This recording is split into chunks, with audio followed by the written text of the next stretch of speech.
I've stopped doing the fun extra office stuff after I didn't like the way my boss handled something. Am I the a-hole?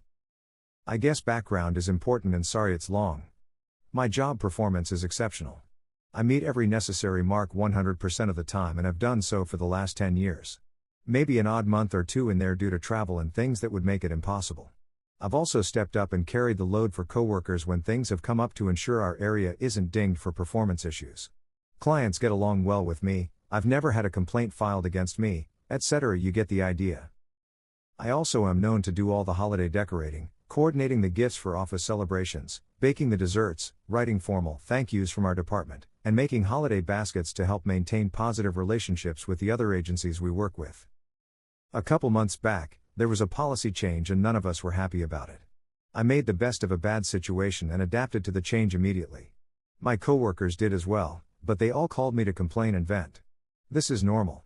We tend to complain amongst ourselves for one good BTCH session and then just it is what it is and continue to work hard and not complain again. Here's where the issue is, while one of my coworkers was venting, my boss was eavesdropping selectively on my side of the conversation as that's what he could hear.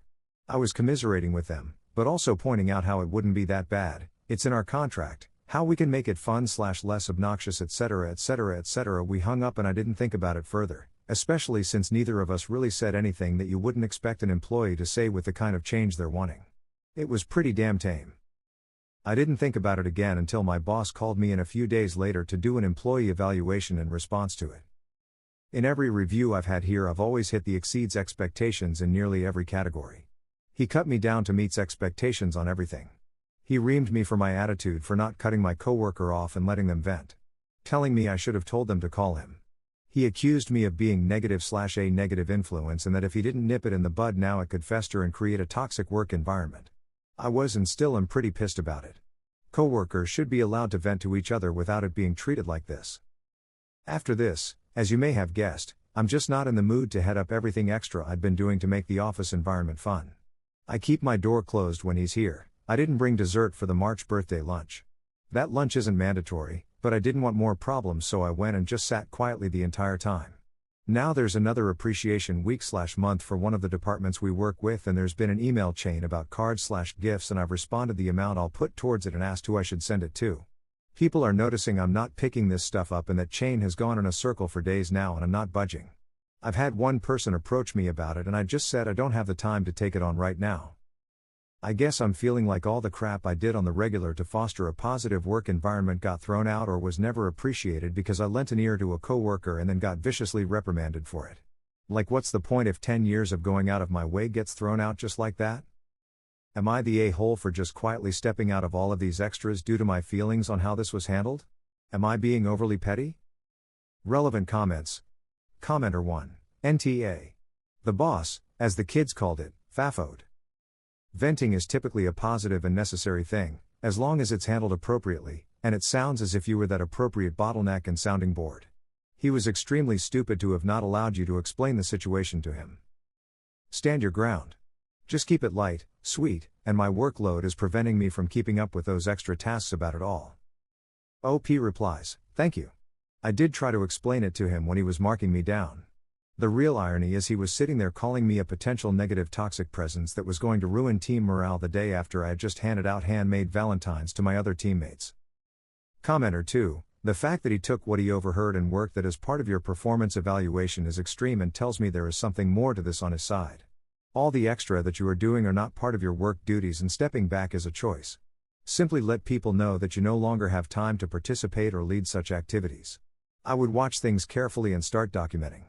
Make sure that your silence and non-participation is not used against you. OP replies, that's the reason I didn't miss the March birthday lunch. I'm definitely documenting. My plan is to just say I don't have time with my current case volume if anyone asks. I've heard he reviewed the person that was complaining to me too, even though he didn't hear their side of the conversation, which I'm thankful for. Not them getting reviewed, but the not hearing part. They were pretty worked up. Commenter 3, NTA. You might want to start looking for a new job. Your boss seems to be the type to have the attitude the beatings will continue until morale improves. He may end up firing you to nip it in the bud and set the other employees straight. OP replies, oh, that's the thing, I love this job, it's a good one, and one of the few that still has a union. He wouldn't be able to terminate me unless I actually did something crazy or consistently not meet my matrix. Commenter 4, I agree with you and absolutely would be hurt in this aspect of having an evaluation weaponized against you. He is toxic management.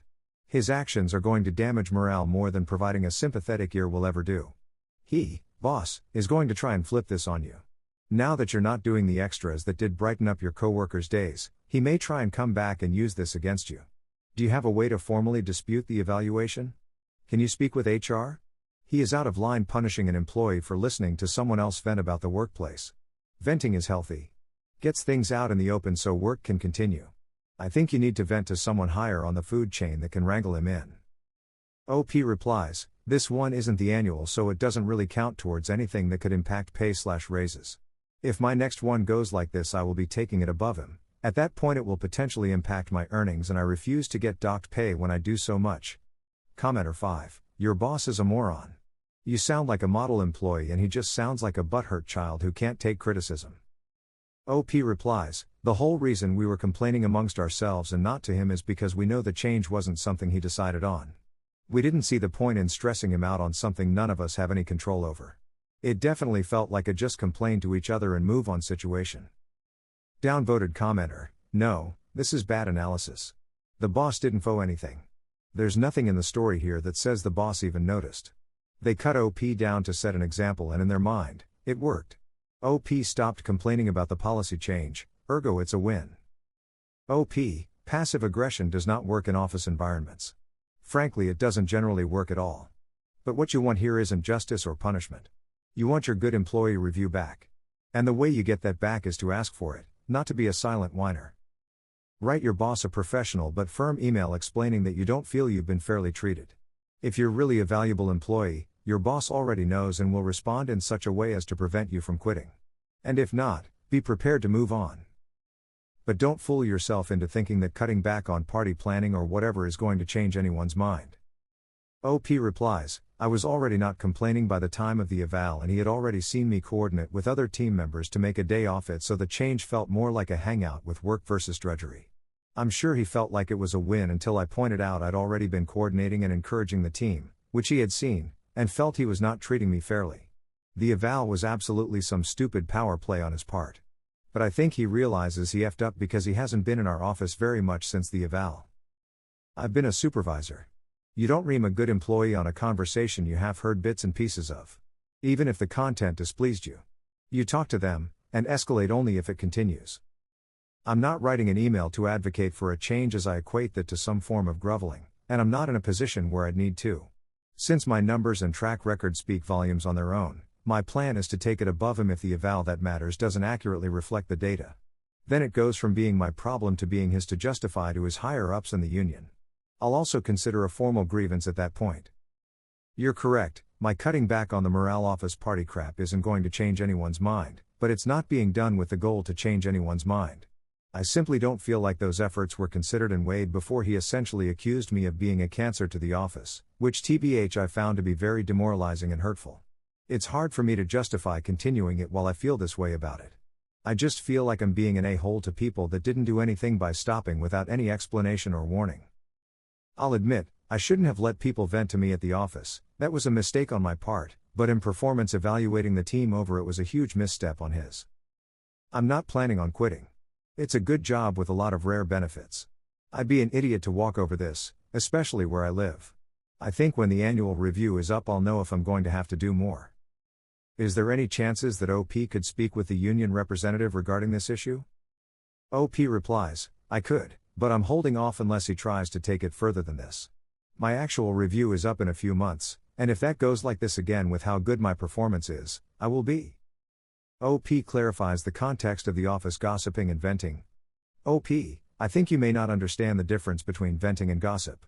I agree, no one should be gossiping at work, but venting frustrations to coworkers? That's normal and honestly, I've never found it to impact productivity. If anything or helps people let go of the upset and reframe back into a work mindset. I've been in the workforce for almost 30 years. There is a difference between gossip and venting. You're more than welcome to look up the definitions to educate yourself if you don't believe it. I've also worked as a supervisor at another agency in the past. There's a difference between healthy venting and hostility. If you've been in a supervisory position, you should know this, and if you don't, then I pity your employees. Update 1. I hope I'm updating correctly. So a lot of people had asked for an update. I've waited a while after some movement/developments. There was an event that usually requires someone to head up the card, gift, staff coordination things. I had told the team and my boss several weeks in advance this event was pending and I wouldn't be free. No one did anything until the day before, and then one of them called me to ask that I do all the legwork. I declined, citing that I just did not have the time. Which was/is true.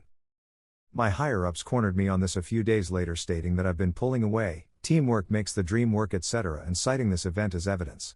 They also cited me being on my phone during unofficial mandatory fun times as further evidence of drawing back.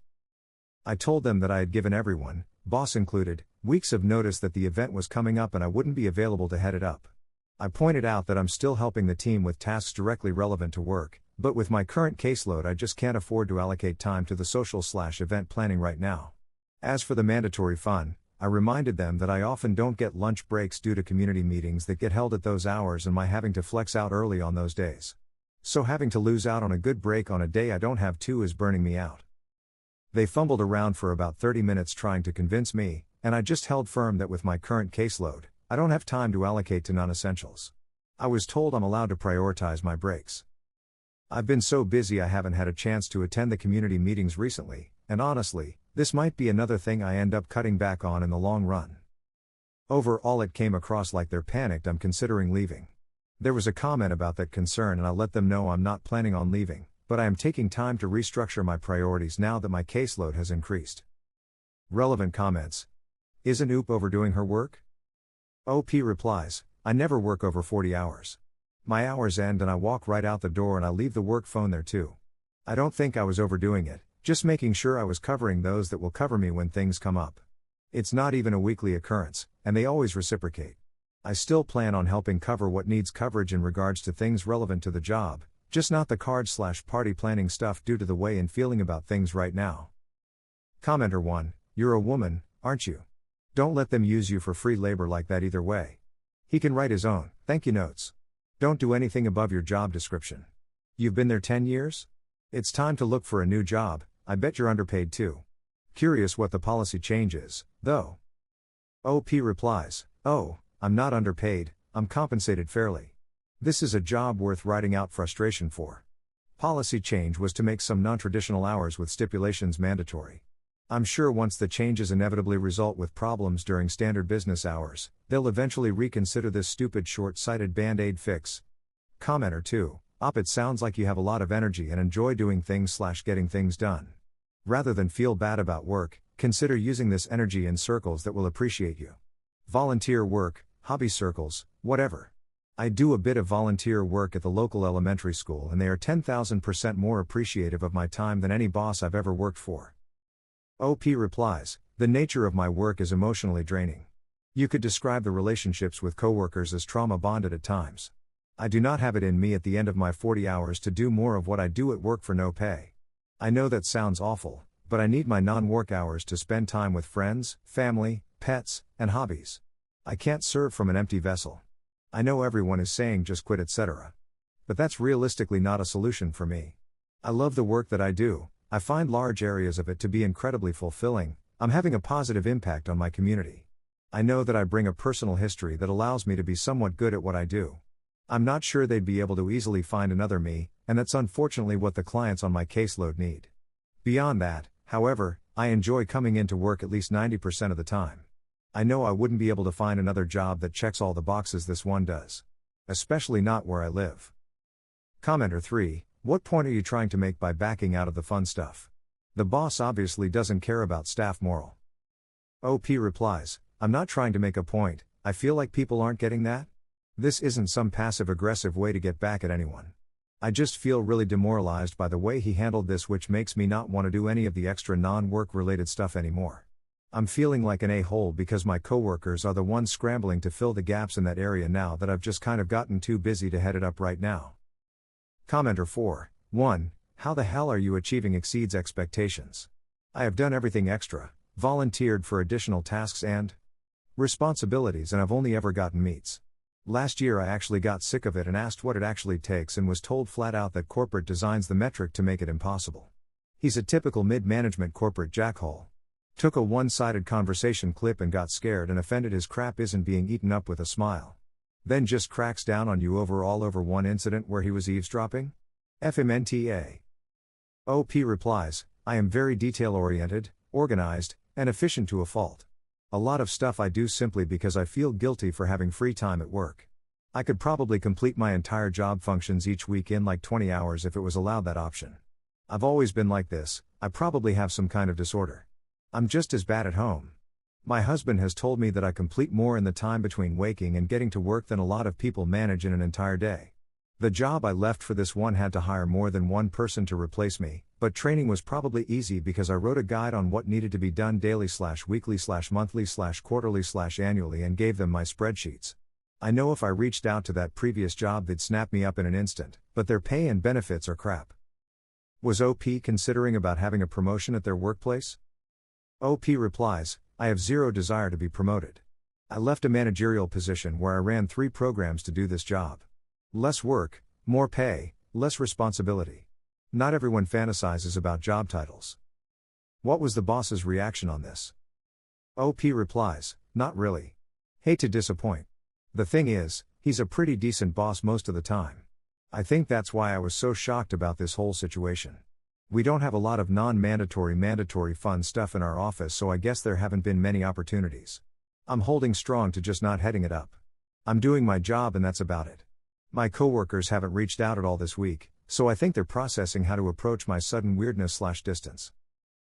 Update 2. Annual performance evaluation is in and it's just as dismal as the retaliatory one. I've declined signing it without discussion and I've contacted my union. This feels like punitive retaliation. If they can't justify the decreases despite my consistent quality performance, I will be quiet. Quitting everything that's not a core job function, as continuing to do so will feel like chasing an unattainable metric. OP's final comment.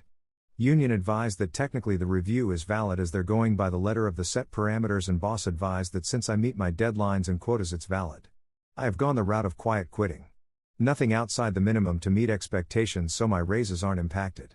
I've called in sick on a few days there was non-mandatory but unspoken mandatory fun. I've ceased community outreach so that I'm not missing my breaks.